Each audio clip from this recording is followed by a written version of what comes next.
অনেক শুভাকাঙ্ক্ষী কিন্তু এইটা নিয়ে আমাকে প্রশ্ন করেছেন। তো তার মধ্যে একজন আমাকে কমেন্টস করছেন, ম্যাম প্লিজ দয়া করে একটু বলবেন যে কি খেলে লিঙ্গটা একদম ভালোভাবে শক্ত হবে। ম্যাম প্লিজ এটা নিয়ে একটি ভিডিও বানান প্লিজ ম্যাম। দেশের এবং প্রবাসের ভাই বোনদের প্রতি সালাম। আসসালামু আলাইকুম। আমি প্রভাষক ডাক্তার রিক্তা পারভিন, হোমিওপ্যাথি এবং আয়ুর্বেদিক চিকিৎসক। আজকে খুব গুরুত্বপূর্ণ একটা বিষয় নিয়ে আলোচনা করব।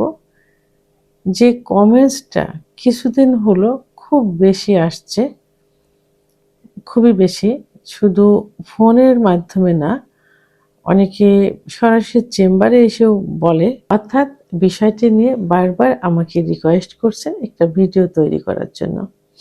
এটা শুধু একজন শুভাকাঙ্ক্ষী করেননি, অনেক কমেন্টস, অনেক চিকিৎসার জন্য ফোন এবং সরাসরি চেম্বারে এসেও তাদের মুখে তাদের ভাষা একটাই, কিভাবে লিঙ্গ শক্ত করব।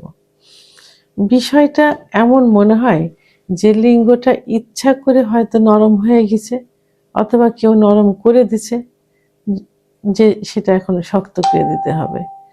আসলে বিষয়টা অনেকেরই জানা থাকে না, অনেকেরই।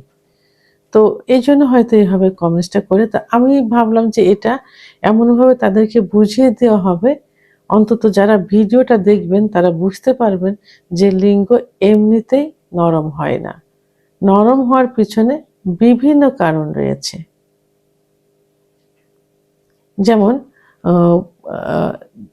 লিঙ্গ, বিশেষ লিঙ্গ যেটা নিয়ে কথা, সেটা হলো যে লিঙ্গটার ভিতরে কিন্তু কোনো হাড় নেই বা কোনো বোন নেই, আছে শুধু মাংস এবং রক্তনালী। এই রক্তনালীর ভিতর দিয়ে যত রক্ত চলাচল করবে বা যত রক্ত সঞ্চালিত হবে, তত লিঙ্গ বড় হবে, মোটা হবে এবং শক্ত হবে। তো এই শিরার ভিতর দিয়ে যখনই রক্ত সঞ্চালনে বাধাগ্রস্ত হবে বা কম হবে, তখনই লিঙ্গ নরম হয়ে যায়। এটাকে কি বলে? ইংরেজিতে ইরেকটাল ডিসফাংশন, বাংলায় উত্থানজনিত সমস্যা, এবং সবার মুখে শক্ত না হওয়া ইত্যাদিভাবে প্রকাশ পায়।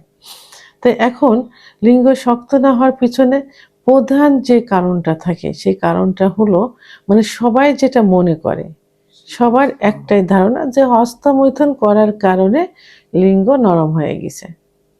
এটা আসলে যুক্তিসঙ্গত, কারণ হস্তমৈথুন করার কারণে, এবং এই হস্তমৈথুনটা যখন দীর্ঘদিন করা হয় এবং যখন নেশায় পরিণত হয়ে যায়, তখন লিঙ্গের মধ্যে যে শিরাগুলো থাকে, এই শিরাগুলো প্রসারিত থাকে না, আস্তে আস্তে সংকুচিত হয়ে যায় বা চিকন হয়ে যায়। এবং বিছানায় ঘর্ষণ দিয়ে বীর্যপাত করলে লিঙ্গের গোড়ায় যে অসংখ্য শিরা থাকে, শিরাগুলো অনেক সময় লুজ হয়ে যায়, অনেক সময় চিড়ে যায়। আবার সমকামিতা করলে, অতিরিক্ত স্বপ্নদোষ হলে, অতিরিক্ত যৌন মিলন হলে এই শিরাগুলো সংকুচিত হয়ে যায়, তখন রক্ত চলাচলে বাধাগ্রস্ত হয়, যে কারণে লিঙ্গ শক্ত থাকে না, অর্থাৎ নরম হয়ে যায়, অর্থাৎ উত্থানজনিত সমস্যায় পরিণত হয়। এবং এটা লোকের কথায় এবং সবারই এইগুলো জানা, কিন্তু এর বাইরেও সমস্যা রয়েছে। সে সমস্যাগুলো হলো সাইকোলজিক্যাল যে সমস্যা, মানসিক কিছু সমস্যা থাকে, একটা ভ্রান্ত একটা ধারণা নিয়ে থাকে। এই ধারণা থেকে বেরিয়ে আসতে হবে। এই সাইকোলজিক্যাল প্রবলেমের কারণেও কিন্তু উত্থানজনিত সমস্যা হয়। এবং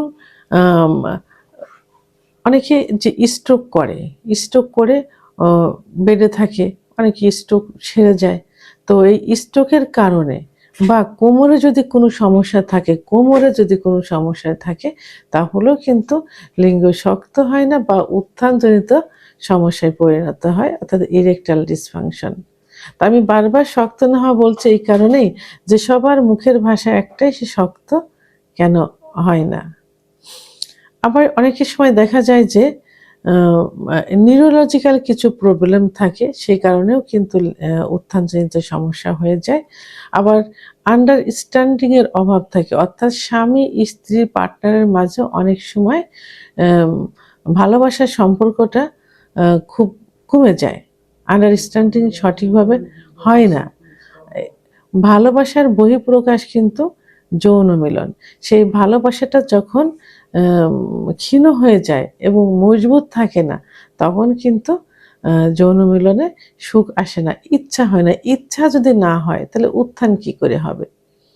তাহলে মিসআন্ডারস্ট্যান্ডিংও কিন্তু আম আ শক্ত না হওয়ার পিছনে বা উত্থানজনিত সমস্যার প্রধান আরেকটা কারণ। আরেকটা কারণ হলো যে লিঙ্গের ভিতরে যে শিরাগুলো থাকে, এই শিরাগুলো অনেক সময় চর্বি জমে। চর্বি জমার কারণে ব্লাড সার্কুলেশন বাধাগ্রস্ত হয়। তখন উত্থানজনিত সমস্যা হয়।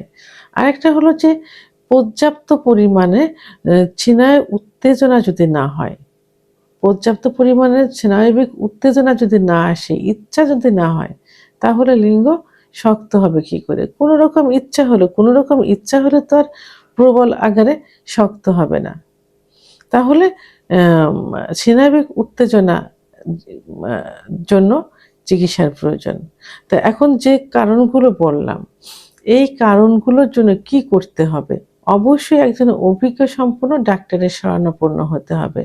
ডাক্তার কিছু পরীক্ষা-নিরীক্ষা দিবেন। পরীক্ষা-নিরীক্ষার মাধ্যমে সঠিক রোগ নির্ণয় করতে হবে যে কেন এটা শক্ত হচ্ছে না? উত্থানজনিত সমস্যা কেন হচ্ছে? নির্ণয় করে ওষুধ নির্বাচন করলে ইনশাআল্লাহ সেটা ঠিক হয়ে যাবে। অনেকে উম আ অন টাইম ট্যাবলেট খাচ্ছে। এই অন টাইম ট্যাবলেট এবং অনেক ডাক্তাররাও কিন্তু অন টাইম নিজেদের একটু নাম কামানোর জন্য সাময়িক রুগীকে ধরে রাখার জন্য তারা অন টাইম ওষুধ দেয়। এই অন টাইম ওষুধ কিন্তু সবথেকে বেশি ক্ষতি করে। প্রথমত হলো কিডনি ইফেক্ট করবে।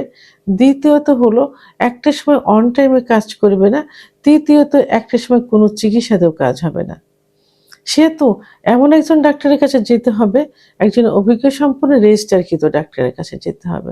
পরীক্ষার মাধ্যমে সঠিক রোগ নির্ণয় করে চিকিৎসা দিতে হবে। যদি কোনো রোগ ধরা না পড়ে, সেক্ষেত্রে অনেক সময় অনেক থেরাপি আছে, ফিজিওথেরাপি আছে, সেগুলো অম নেওয়া যেতে পারে। আবার কিছু খাবার, অনেকে যেটা বলছে যে কি খাবার খেলে? আসলে এখানে তো খাবারের কোনো বিষয় না। এটা তো একটা সমস্যা। এটা তো ব্লাড সার্কুলেশন একটা সমস্যা। খাবার খেলে কি ব্লাড সার্কুলেশন সঠিক হয়ে যাবে? তবে তার জন্য অবশ্যই ডাক্তারের শরণাপন্ন হতে হবে। পাশাপাশি কিছু খাবার, যেমন খাঁটি দুধ খেতে হবে।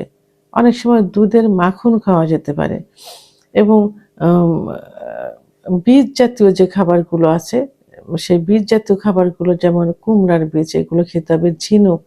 ঝিনুকের ভিতরের অংশ রান্না করেও খাওয়া যেতে পারে, কাঁচাও খাওয়া যেতে পারে। আর তরমুজ কিন্তু উত্থানজনিত সমস্যার জন্য খুব ভালো কাজ করে থাকে। ডিম, খেজুর, কাজু বাদাম, মধু, ঘি, অর্গানিক নারিকেল তেল এইগুলো খেতে হবে পাশাপাশি, চিকিৎসার পাশাপাশি। তবে অবশ্যই চিকিৎসার প্রয়োজন।